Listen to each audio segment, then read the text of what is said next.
피날레가 끝난 지금 오늘은 우리가 이 채널에서 다뤘던 것 중 가장 도덕적으로 다양한 등장인물들을 가진 아케인 캐릭터들을 선에서 악까지 모두 순위를 매겨보겠습니다. 평소처럼 가장 고귀한 인물에서 사악한 인물까지 순서대로 살펴보겠습니다. 이들이 선한 쪽입니다. 그리고 아케인 세계에는 놀랄만큼 많은 영웅들이 있지만 힘든 선택이었음에도 불구하고 선함의 금메달은 하이머딩거 교수에게 줘야겠습니다. 시즌 2의 사건들이 있기 전에도 하이머딩거는 우리의 1위 자리를 차지하기에 충분했을 겁니다. 수백 년에 걸친 수명과 뛰어나고 현명한 두뇌를 가진 그는 항상 사람들의 이익을 위해 힘쓰고 있습니다. 그는 교사로서 자부심을 갖고 학생들을 보호하며 올바른 길로 이끌기 위해 노력합니다.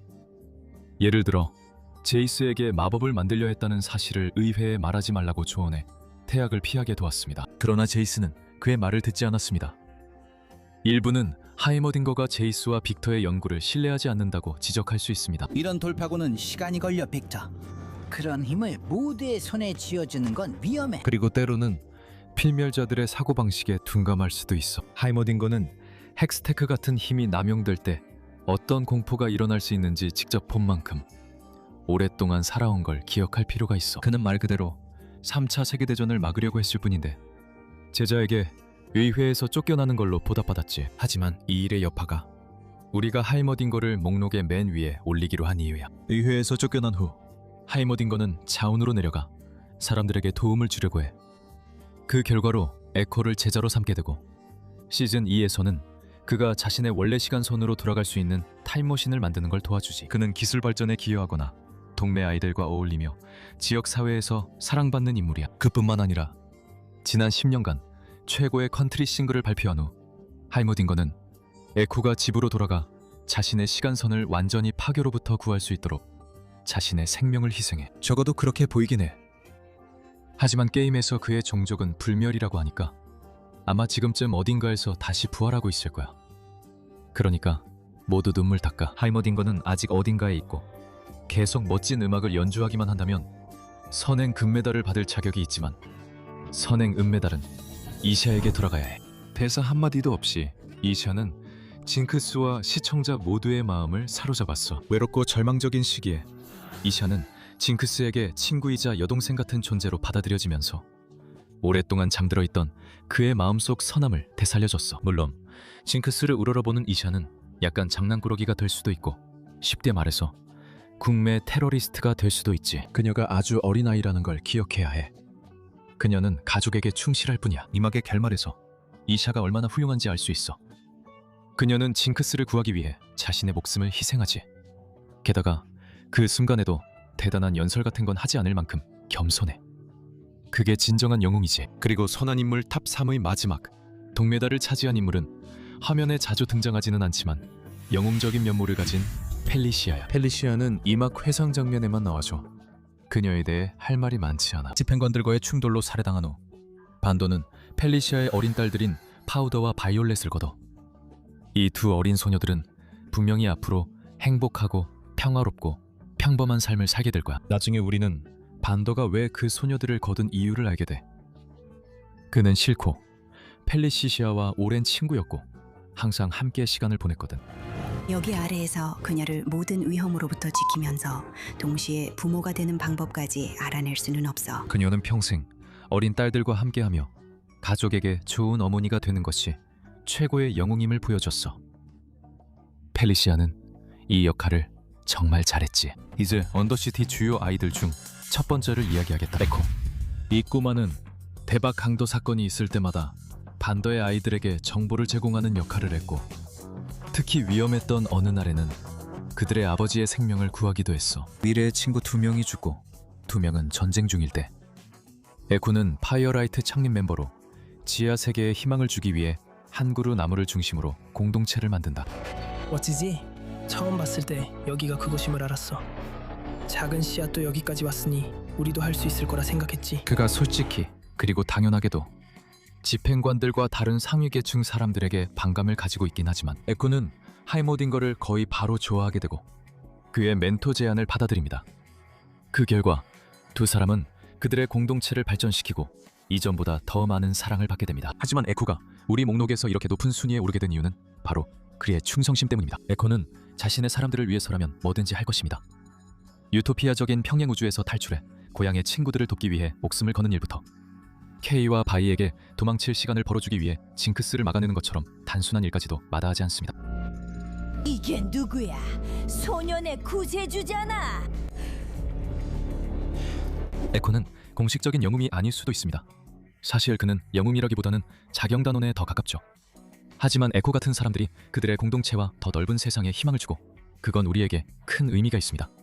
다음은 전설적인 반더입니다. 반더는 처음부터 펠리시아의 딸들을 지키겠다는 약속을 지켰고 이유는 알려지지 않았지만 마일로와 클레거에게도 똑같이 했습니다. 반더는 자신의 공동체에서 약하고 힘없는 사람들을 항상 지켜주는 사람입니다.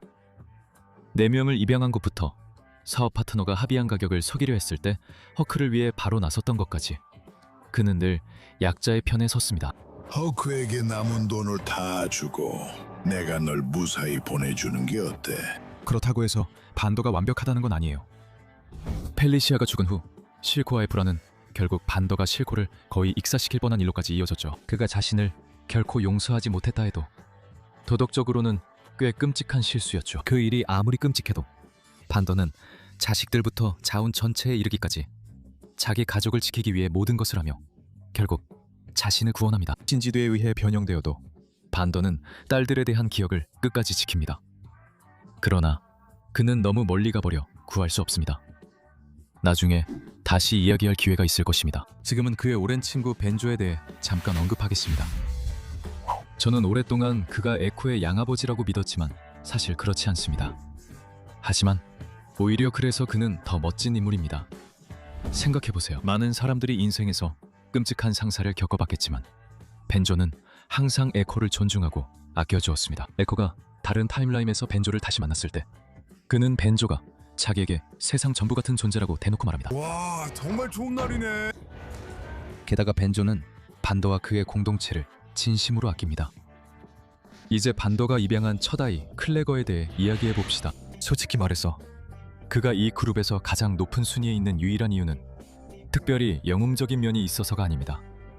오히려 비영웅적인 면이 없기 때문이죠. 마일로와 달리 그는 징크스와 모든 형제 자매들에게 대체로 친절하게 대하며 1화에서 징크스가 파쿠르를 망설일 때 구해주겠다고 제안하기도 합니다. 그는 또한 컵케이크를 훔치는 완전히 이해할 수 있는 범죄를 저지르기도 하는데 이로 인해 탐식의 중심 죄인이라는 은유를 얻게 됩니다. 만약 그게 이 시리즈에서 당신의 최악의 실수라면 꽤 잘하고 있는 겁니다. 하지만 지금은 쇼의 주요 인물들로 다시 돌아갈 시간입니다.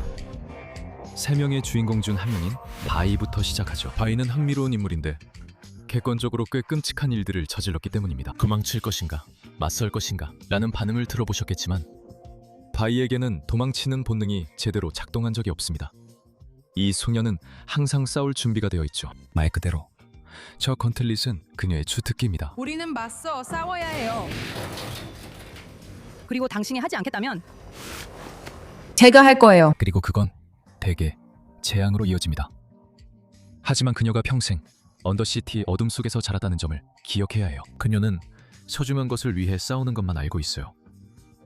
그래서 탓할 수 없고 오히려 바이는 그런 일을 겪고도 놀랄 만큼 따뜻한 마음을 지녔죠. 그리고 그녀는 징크스가 삶을 바꾸려 할 때 용서할 준비가 되어 있었고 케이트가 자신을 소총으로 때리고 아이를 거의 죽일 뻔한 후에 자신을 버린 것조차도 용서합니다. 케이트, 그녀는 아직 아이야. 그래, 우리도 그 일에 대해서는 아직도 좀 화가 나 있어.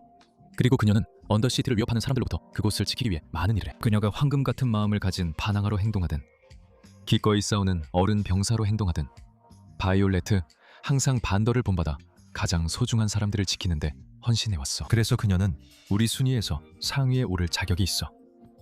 아마 그녀는 더 자기 통제가 필요할 수도 있어. 그리고 바이 얘기 나온 김에 그녀의 절친도 빼놓을 수 없지? 잠깐, 이름부터 빨리 구글 좀 해볼게. 로리스? 알잖아, 이 남자. 제발, 로리스.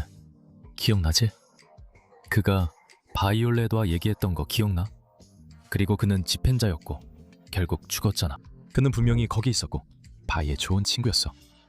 8화에서 바이가 전투에서 회복할 때 그녀의 침대 옆에서 기다려주기도 했지. 하지만 그는 별로 일하지 않았어.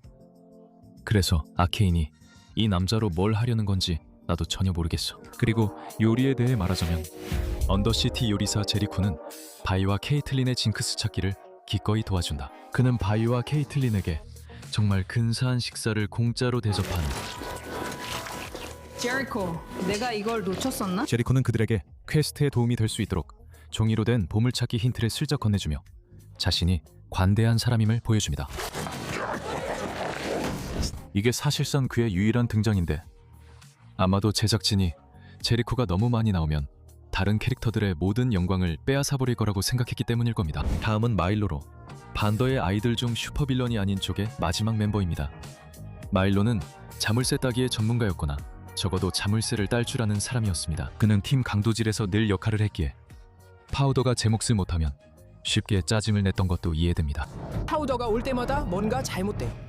하는 일마다 재수가 없게 만들죠. 마일로가 대체로 못되게 굴긴 했지만 노골적으로 괴롭힌 적은 없었고 그냥 재수없는 녀석이었어요. 결국 그는 잔인한 세상에서 살아남으려 한 아이였을 뿐이에요.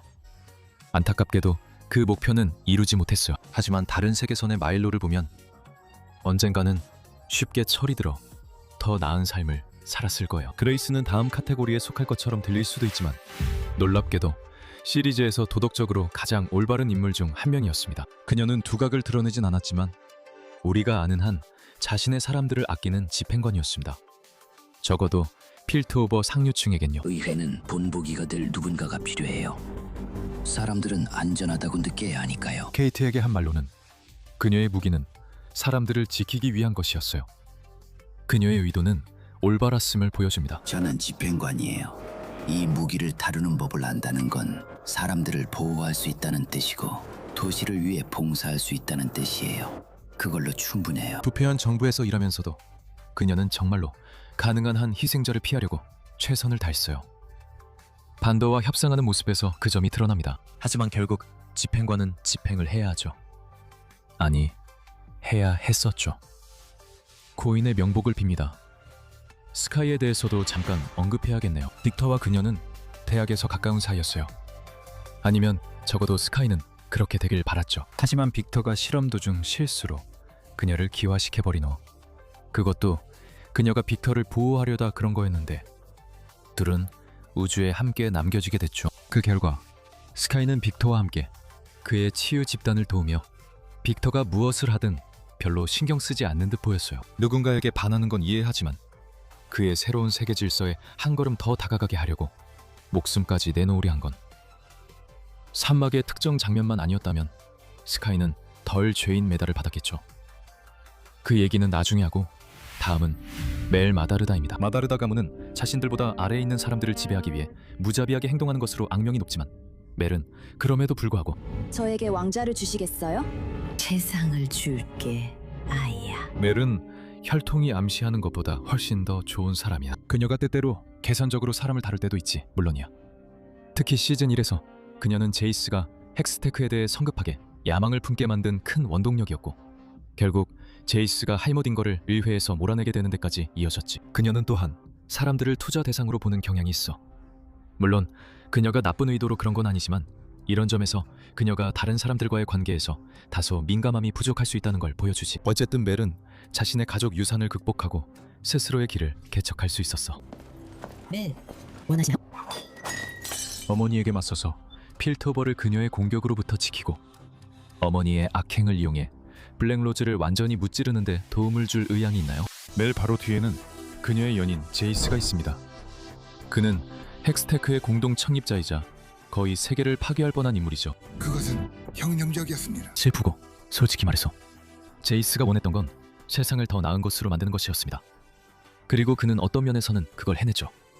하지만 그 과정에서 너무나 많은 희생이 따랐습니다. 더 빠른 진보를 위해 멘토를 배신하고 헥스테크를 파괴하기 위해 빅터의 추종자들을 죽이기까지 제이스는 점점 악당의 길을 걷는 것처럼 보였습니다. 특히 이막의 마지막에서는 제이스가 빅터를 직접 죽인 것처럼 보이기도 했죠. 하지만 7화에서 몇 가지 사실이 밝혀지면서 빅터의 행동에 대한 시각이 완전히 달라집니다. 아케인에 의해 끔찍한 다른 차원으로 보내진 후 제이스는 헥스테크가 정말로 세상의 종말을 불러올 것이라는 사실을 알게 됩니다. 아니요. 그럴 리가 없어. 이런 그런 걸 미리 경고해줄 탈복수미 녀석이 있었으면 좋았을 텐데. 그래도 늦었지만 안 하는 것보단 낫지. 마지막 회에서 제이스는 빅터에게 마지막으로 손을 내밀어 그들이 저지른 완전한 혼란을 보여주고 빅터의 새로 얻은 힘이 더 이상 퍼지는 것을 막기 위해 함께 죽기로 선택합니다. 결국 그는 좋은 친구였고 좋은 사람이었지만 그 과정에서 끔찍한 선택을 많이 했던 사람이었습니다. 그리고 간신히 회색지대를 벗어나 다음은 케이틀린입니다. 가장 중요한 것부터 말하죠. 네, 바로 그 장면입니다. 다들 아시죠? 필트오버와 자운이 전쟁 준비 중인데 케이트는 이 틈에 바이와 단둘이 시간을 보내려 합니다. 세격의 죄인, 메달 받을 만하네요. 케이트는 보통 질서선의 전형적인 인물이지만 감정에 쉽게 휘둘리기도 하죠. 물론 아주 드물게 감정에 자신을 맡길 때만 그렇습니다. 그녀는 동정심 많고 이타적이며 헉의 쉬머 중독에 연민을 보입니다. 하지만 다혈질이기도 합니다. 바이가 징크스를 쏘지 못하게 막고 그 과정에서 이샤까지 휘말릴 뻔했을 때, 게다가 그녀는 이미 심각한 전쟁 범죄를 저지른 안배사에게 조종당해 일하게 되었습니다. 하지만 다행히도 케이트는 결국 진실을 깨닫게 됩니다. 결국이라는 점을 강조하고 싶네요. 케이트는 메디가 배신자인 줄 모르고 그를 대체 상대로 이용하며 바람을 피웠습니다. 이후 케이트는 안배사와 빅터로부터 필트오버를 구하는데 도움을 줍니다. 닥치고 싸워! 앞서 말한 인물과 정면으로 싸우다가 그 과정에서 한쪽 눈을 잃게 됩니다. 결국 그녀는 바이와 함께하며 진심으로 그녀를 사랑한다는 것이 증명됩니다. 그래도 결국 케이트는 사람이기도 하고 영웅적인 행동도 많이 했지만 너무 많은 수상한 일을 저질러서 더 높게 평가할 수는 없습니다. 그리고 좋은 인물 파트의 마지막은 미스터와 미세스 퀴어먼입니다. 두 분 모두 출연 분량이 많지 않았습니다. 우리가 아는 건 그들이 필트오버를 범죄자들로부터 지키는 데 신경을 썼고 이를 위해 필요한 희생도 감수하려 했다는 점입니다. 그리고 그들은 진심으로 딸을 사랑합니다. 자운에 대해 대부분 경멸하는 미세스 퀴어먼이지만 케이트에게 바이가 얼마나 소중한지 알게 된 후에는 바이에게 어느 정도 기회를 주려고 합니다. 이것이야말로 진정한 가족애입니다. 스팀펑크 캐릭터로 가득한 세상에서 이 둘은 평범해 보입니다. 단 매우 부유한 평범한 사람들이죠. 좋은 부분이 끝났으니 이제 도덕적으로 중립적인 영역으로 넘어갈 시간입니다. 이 캐릭터들은 회색지대에 속합니다. 아케인에는 뛰어난 사람과 끔찍한 사람이 많지만 오늘 목록에서 이 부분이 가장 짧습니다. 시작은 살로 의원입니다. 그의 성격을 묘사해야 한다면 슈렉2에 나오는 프린스 차밍과 많이 닮았다고 할 수 있겠네요. 다만 훨씬 덜 사악하고 몸의 절반만 으스러졌다는 점이 다릅니다. 이 불쌍한 남자는 시즌 2에서 정말 힘든 시간을 겪었습니다. 하반신 마비가 되었고 동료 3명이 한순간에 죽는 것을 목격했죠. 그는 자운을 상대로 공격적으로 나설 만한 충분한 권리가 있었습니다. 생각해보세요. 우리는 이런 짓을 한 존재들에게 거의 주권을 부여할 뻔했습니다. 그리고 그 분노가 안배사에게 이용당한 바로 그 점이었습니다. 우리가 헥스테크로 스스로를 지키지 않는다면 우리의 원칙은 아무 의미도 없을 것입니다. 그의 자만심과 바이의 고향에 대한 경멸 때문에 그를 싫어하기는 쉽지만 죽은 친구들과 잃은 두 다리에 대한 복수를 하고 싶어하는 것은 이해할 만합니다. 게다가 그는 빅터 치료 후 빠르게 태도를 바꿨습니다. 나는 비틀에게 모든 것을 비치고 있습니다. 그가 영웅도 악당도 아닌 심한 고통을 겪는 사람임을 보여줍니다. 이제 다른 평의원들인 호스킬, 불벅, 슐라에 대해 이야기해봅시다. 혹시 이름을 몇 분 동안 검색하지 않으신 분들을 위해 설명하자면 수염남, 로봇남, 그리고 시계 목걸이 여사입니다. 이 3명은 평의원으로 일했다는 것 외엔 거의 알려진 게 없습니다. 2명은 사망했고 1명은 시즌 내내 거의 활동하지 않았습니다. 이들은 지상에서 최선을 다해 통치하지만 자온 사람들의 고통에 둔감하고 실코와 징크스를 쓰러뜨리기 위해 그들의 목숨도 위험하게 만듭니다. 이런 이유로 우리는 이들을 높게 평가할 수 없습니다. 여기서 순위를 매기기 가장 어려운 인물이라고 할 수 있는 빅터가 다음입니다. 순위를 매기기 어렵다고 말할 때 정말 진심입니다. 빅터는 보는 시각에 따라 영웅, 중립적인 인물, 희생자, 혹은 완전한 악당으로도 볼 수 있는 캐릭터입니다. 그러니 이제 그를 객관적으로 살펴봅시다. 시즌 1에서 빅터는 제이스의 연구를 도우며 헥스테크의 공동 창립자가 되고 집착에 가까울 정도로 그것을 완성하는 데 몰두합니다. 지금 헥스테크로 사람들의 삶을 개선할 수 있습니다. 빅터의 가장 큰 특징은 한 가지에 지나치게 몰두한다는 점입니다. 헥스코어 작업이 그의 인생 전부이기 때문이죠. 이는 자신의 질병을 치유하고 다른 사람들도 돕고자 하는 열망에서 비롯된 것입니다. 이 모든 것은 빅터를 완전한 성인처럼 보이게 만듭니다. 그리고 시즌 2의 첫 번째 막에서 그는 징크스의 공격으로 거의 죽을 뻔한 후 일종의 예수와 같은 인물로 그려지면서 이것이 뒷받침됩니다. 안타깝게도 그는 오히려 타락한 예수와 같은 인물입니다.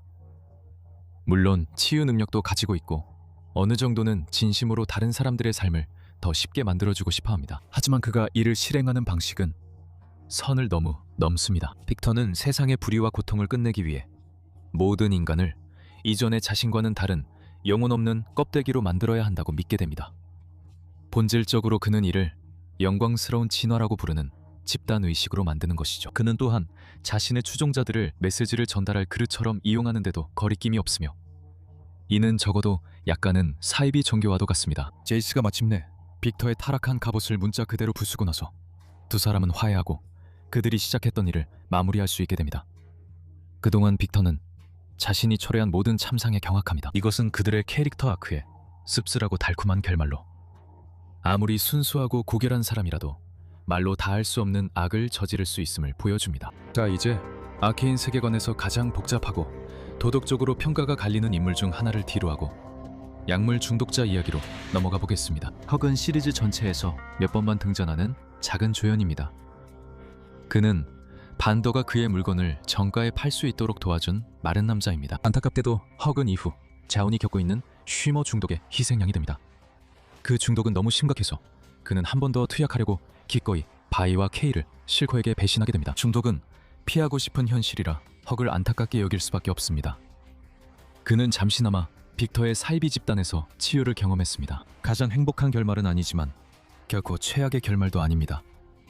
이제 이 시리즈의 두 번째 주인공이자 안타고니스트인 징크스, 즉 이전의 파우더에 대해 이야기해봅시다. 징크스는 아마도 만화 역사상 가장 비극적인 악당 중 하나일 것입니다. 어린 나이에 이 발명가 지망생은 오직 언니 오빠들의 모험에 도움이 되고 싶다는 바람뿐이었습니다. 이 절박한 갈망은 결국 폭발로 이어졌고 반더, 마일로, 클레거가 죽었으며 바이와의 관계도 끊어졌고 파우더 자신은 지역 스팀펑크 나치인 실코에게 거두어지게 되었습니다. 새로운 환경에서 징크스는 조종당하며 다양한 작고 귀여운 슈퍼무기들과 함께 슈퍼무기로 길러집니다. 아마 다른 방법을 시도해봐야 할 것 같아요.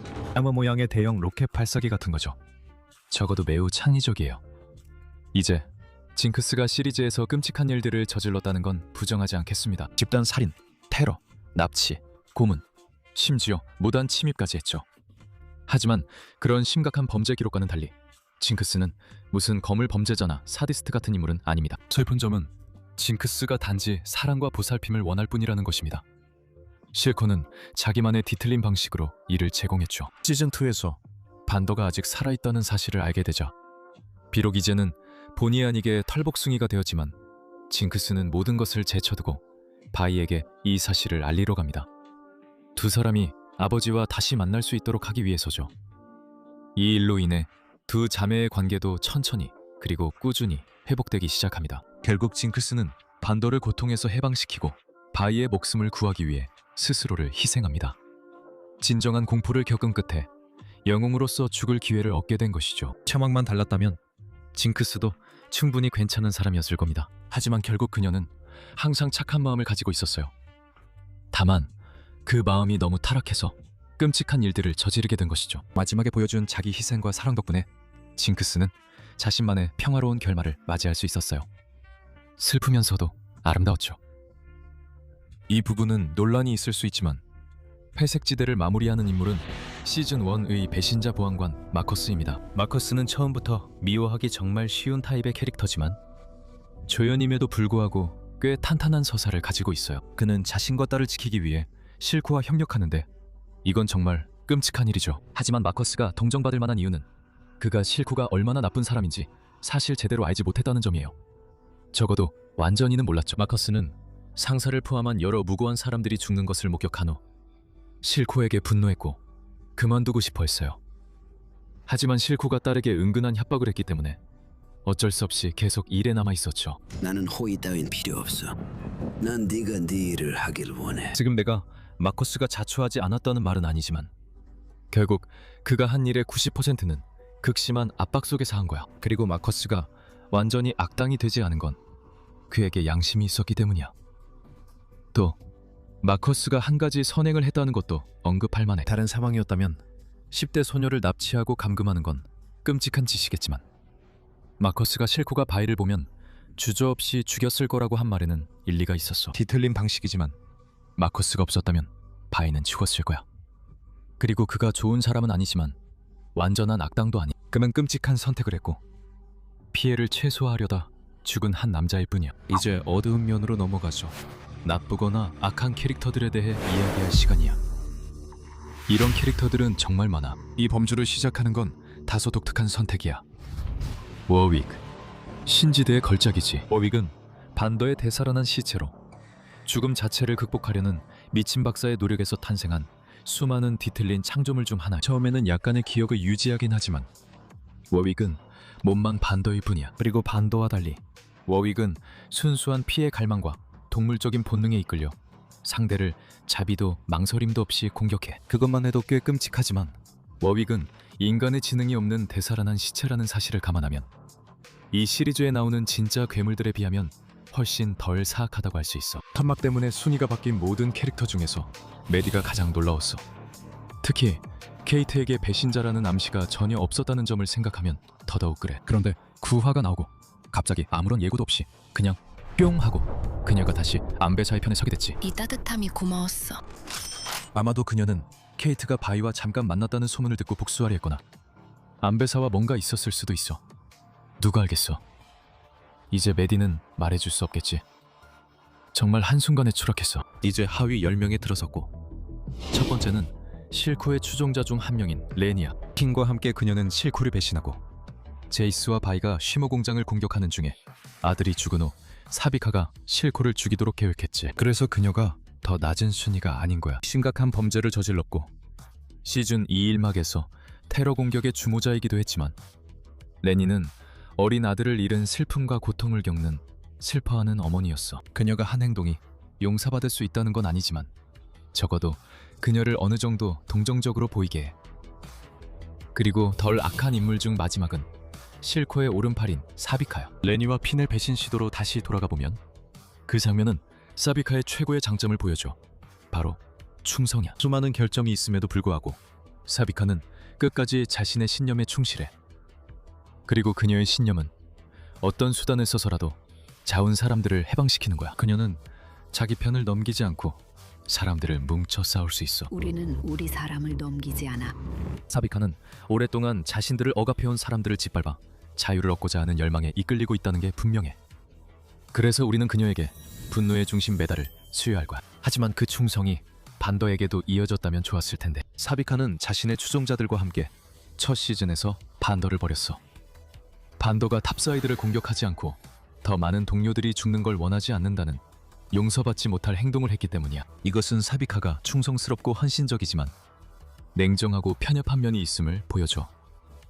목적을 위해 누구든 주저없이 죽일 수 있는 사람이야. 사비카는 좋은 사람은 아니지만 뒤틀리고 폭력적인 자기만의 방식으로 자기 사람들을 챙겨. 그래도 왜 그녀가 고문이 됐는지는 아직도 이해 못하겠어. 진짜로 사비카는 고용됐는데 하이모딩거가 핵 재앙을 막으려 했던 건 너무 과했다는 거야? 정말로? 알겠어. 이 얘기는 여기서 그만둘게. 이제 릭터스와 전형적인 경찰 폭력에 대해 얘기하자. 솔직히 내가 느낀 건 그게 전부야. 릭터스는 안배사의 오른팔이자 시리즈에서 가장 뛰어난 전투원 중 한 명이었어. 그는 상사의 명령이 아무리 잔인해도 거리낌 없이 수행했지. 가끔 그는 정보를 얻으려고 징크스 추종자들을 고문하는 걸 즐기는 듯 보였어. 네 죽음은 깊은 상처가 될 거야. 악당들은 앞으로 훨씬 더 복잡하고 강렬해질 거야. 그러니까 지금은 그냥 정말 나쁜 경찰이 되는 단순한 악당 짓을 즐겨. 그리고 그를 이을 인물로 그의 상사인 안배사 마다르다가 더 적합할 수 없지. 높은 지위와 강력한 힘을 가진 녹서스의 군벌인 안배사는 그녀의 가문이 왜 두려움의 대상이 되는지 그 자체로 보여주는 인물이. 마다르다라는 이름은 무자비하고 찰권 통치와 동의어이며 안배사는 그것을 지키는데 완전히 헌신하고 있어. 기대에 미치지 못했다는 이유로 자신의 딸마저 추방할 정도야. 그 기대란 기본적으로 필요하다면 누구든 주저없이 죽일 수 있는 냉혹함을 의미하지. 그건 분명 프라이드 신호 메달을 받을 만한 범죄지. 하지만 걱정 마. 마마, 마다르다는 더 더럽게 굴 줄도 알아. 그녀가 창녀를 고용하는 것처럼 보이는 그 장면을 무시하더라도 마다르다가 사람을 물건처럼 이용하는 방식은 정말 불쾌해. 나다라는 살과 케이틀린이 약해졌을 때 조종해 자기 일을 시키고 옳은 목적이라면 피를 흘리는 것도 개의치 않아. 결말만 봐도 알 수 있어. 마다라는 아주 어려 보이는 젊은 여성인 메디를 스파이로 이용했고 메디가 살해당했을 때도 거의 무반응이었어. 그녀에겐 그저 약간 불편한 일이었지. 안배사에 대해 명백하게 좋은 점을 꼽자면 그녀가 진심으로 가족을 사랑했고 그들을 지키기 위해 할 수 있는 모든 것을 다했다는 사실뿐이야. 글렌로즈에게 쫓기다 보니 그러기가 정말 어려웠지. 안배사가 아무리 나빠도 그녀보다 더 밑바닥인 캐릭터들도 있어. 이제 존의 가장 밑바닥에서 데커드 이야기를 해보자. 데커드는 일화에서 바이와 일행을 보물을 빼앗으려고 바이와 일행을 두들겨 팬 양아치유로 기억할 거야. 아이들을 탈겠다는 건 범죄자 중에서도 비열한 짓이야. 그런데도 완전히 두들겨 맞고도 이 녀석과 부하들은 여전히 파우더를 쫓아가 전리품을 되찾으려 했지. 결국 데커드는 실쿠와 신지드가 그에게 쉬머를 시험하게 허락하면서 괴물에서 진짜 괴물로 변하지. 그는 생각 없는 괴물로 변하고 더 많은 힘을 얻기 위해서라면 뭐든지 할 수 있는 인간임을 측면해. 그는 야망도 신념도 없고 오직 자기 이익만 챙기는 비열한 인간이야. 필트오버 사람들이 존을 낮게 평가하는 이유에 딱 맞는 몇 안 되는 인물 중 하나지. 하지만 5번째로 가장 사악한 인물 자리는 핀은 차지해. 핀은 실코를 배신하려는 시도를 주도했고 파시즘 자체로는 부족하다고 판단했지. 핀은 빠른 파시즘을 원했어. 자존심과 머리는 별개야. 그리고 그를 권력에 올려준 사람을 죽이는 것도 신경 쓰지 않았지. 레니와 달리 핀은 개인적인 이해관계도 없어. 적어도 평범한 조나이트보다 더 개인적으로 걸린 건 없으니까. 그러니까 그는 단지 조급함과 권력에 대한 갈망 때문에 이러는 거야. 상사의 제국을 빼앗으려는 그 갈증 때문에 그는 질투센터 메달을 받게 되지. 그리고 무료 목수술도 받게 돼. 세비카의 선물이야. 최하위 3명 바로 바깥에는 스미치가 있어. 외모에 속지 마. 그는 행운의 부적을 훔치는 것보다 더 나쁜 짓도 할 수 있어. 쉐코가 죽는 순간 스미치는 그가 남긴 권력의 공백을 차지하려고 했던 수많은 범죄 조직 두목 중 한 명이었어. 그 결과 적진에서의 습격부터 징크스를 몸값을 노리고 납치하려는 시도까지 온갖 일이 벌어졌지. 하지만 나는 바른 방법을 찾았어. 우리가 징크스를 넘겨주자. 그게 걔네들이 진짜 원하는 전부야. 사비카조차도 동료 자원인을 넘기길 거부했으니 사비카를 모범 시민처럼 보이게 만들었지. 게다가 스미치는 동료에 대해 아무런 관심도 없어. 만약 그가 희생양으로 보낼 수 있는 부하, 아니 지역을 정찰할 유용한 스파이가 있다면 그냥 그렇게 하게 두자. 그는 하인들에게서 이득만 챙기고 아무것도 안 하는 겁쟁이였어. 그래서 탐욕의 중심지 메달을 받을 만해. 그가 없었다면 사비카의 멋진 새 로봇 팔 활약을 못 봤을 거야. 그 점은 고맙게 생각해. 잠깐.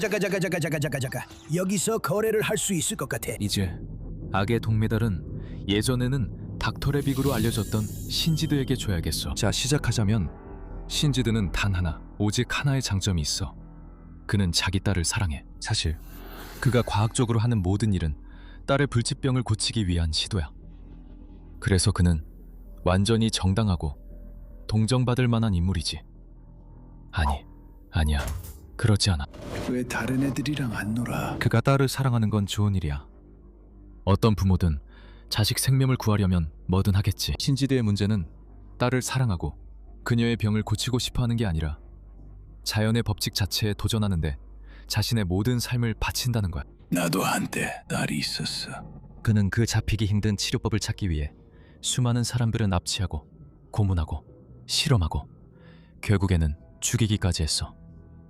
그 과정에서 자신의 수명도 연장했지. 후게 들어 꼬마야. 비밀 하나 알려줄게. 우리 오래 머무르지 않을 거야. 가장 나쁜 건 그가 시모를 발명해 이 시리즈 사건을 일으키고 존의 모든 사람들의 삶을 망쳤다는 거야. 물론 원래 그들의 삶도 좋진 않았지만 딸을 사랑해서 그렇게 한 건 비극적이지만 사실 신드라는 많은 사람을 죽이고 더 많은 이들의 삶을 망칠 각오도 있었어. 그래서 그는 이 시리즈에서 최악의 인물 중 하나야. 하지만 그가 그렇게 하려면 자금이 필요했고, 그래서 우리가 악의 은메달 수상자 실코에게 가게 된 거야. 신드와 마찬가지로 실코 역시 자신의 양딸에 대한 사랑 때문에 팬들에게 그야말로 다 할 수 없는 악행들이 종종 눈감아졌던 악당이었어. 이제 악당으로서 우리는 실코를 좋아하는데, 그의 가장 큰 장점은 징크스와의 관계인데, 그는 그녀를 진심으로 사랑했거든. 징크스를 넘기는 대가로 자온이 의회에 의해 해방될 기회가 있었음에도 그는 그녀를 넘기기를 거부했어. 딸만큼 사람을 무너뜨리는 존재가 또 있을까? 그녀 손에 죽임을 당하면서도 그는 끝까지 그녀를 위로했지.